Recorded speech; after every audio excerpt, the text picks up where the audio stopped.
Saya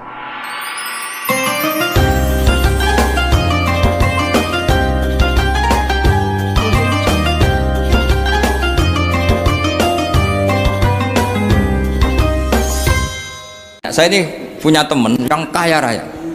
Dia biasa ngamal 1 miliar, 2 miliar.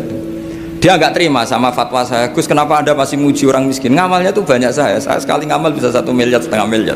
Tapi kata saya, ngamal kamu itu udah dramatis, nggak seru kata saya. Ada orang ngamal 1 miliar untuk bangunan, kadang aksesoris. Yang satu ngutangi 50.000 tapi taruhannya nyawa.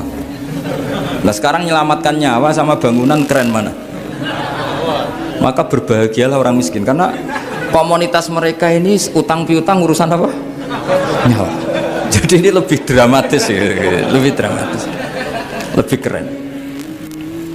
Makanya utang piutang orang miskin itu paling diabadikan Quran karena lebih keren, lebih keren. Hebatnya orang miskin itu kalau ngamal itu dramatis.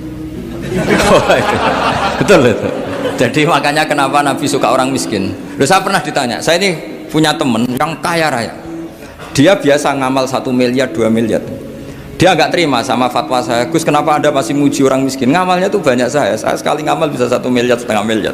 Tapi kata saya, ngamal kamu itu udah dramatis, nggak seru kata saya. Terus dia tanya, kok bisa Gus? Dia orang kaya, paling ngamal 1 miliar untuk bangun masjid, 1 miliar, setengah miliar bangun pondok, setengah miliar. Tapi kalau orang miskin, misalnya tukang becak, orang miskin kan pasti kawannya orang miskin. Kan nggak mungkin orang miskin utang Abu Rizal Bakri, utang Yusuf Kala, kan nggak mungkin. Kenal saja ndak. Orang miskin kan utangnya sesama orang miskin. Itu pasti itu kan hukum sosial itu. Nah ternyata itu apa? Hari itu anaknya ndak makan, hari itu istrinya mau kelahiran. Utang sesama miskin, diutangi 50.000. Tapi uang ini dramatis. Kalau hari itu nggak makan mati.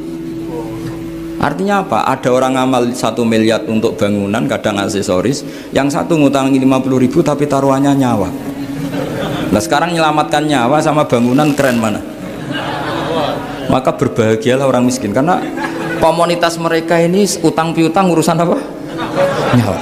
Jadi ini lebih dramatis ya, lebih dramatis, lebih keren. Loh, makanya utang piutang orang miskin itu paling diabadikan Quran karena lebih keren, lebih keren karena nyawa apa? Loh saya ini kan termasuk kecil sudah kiai agak keren, sudah kiai agak mapan. Itu kalau orang-orang kaya nawarin saya paling Gus nggak ganti mobil, nggak ganti aksesoris mobil itu nggak keren. Al-Nadikan tetap ngamal pun nggak keren. Tapi kalau orang miskin, saya sering kan dengar cerita mereka orang itu ngeri. Kayak cerita yang diabadikan Quran itu, wa yu'thiruna ala anfusihim walau kana bihim khassasah. Itu Nabi ngumumkan saya punya tamu tapi hari ini saya tidak bisa hormat tamu. Ada sahabat yang usul, saya ya Rasulullah. Perlu dicatat dulu di Arab tuh nggak ada warung, nggak ada GoFood. Nggak bisa kamu pesen online terus. Wah nih, nanti delivery gitu nggak bisa. Nah terus akhirnya datang ke rumahnya, datang istri saya ada makanan, tidak ada hanya untuk jatahnya bayi. Terus ya sudah, bayinya kamu tidurkan supaya jatah itu dimakan tamunya Rasulullah. Tapi kan jatahnya orang satu, tamunya kan malu kalau nggak ada yang nemanin. Terus ya sudah, lampunya dimatiin, pura-pura kamu nemanin. Wos yang satu ya ada piring sama sendok, pura-pura nemanin, yang satu makan betul. Itu diabadikan Quran. Karena apa? Dramatis gitu. Sehingga pagi-pagi dia datang ke Nabi, kamu punya amal apa? Sehingga tadi malam ada ayat wa yu'thiruna ala anfusihim walau kana bihim khassasah. Mereka mengalahkan kepentingan dirinya sendiri meskipun punya kepentingan sendiri demi tamu tadi. Terus cerita dia, kita tamu tadi malam ya Rasulullah, yang saya sanggup menghormat, sebenarnya saya tidak punya apa-apa, hanya jatah bayi. Itu aja dramatis, bayinya ditidurin dulu. Tapi tidak disuntik ganja, tidak ditidurin. Ditidurin biasa nanti kan, ditidurin biasa. Terus suami saya pura-pura nemani, lampu dimatikan. Nah mungkin tamunya saking laparnya gak penting mikir itu, yang penting makan aja.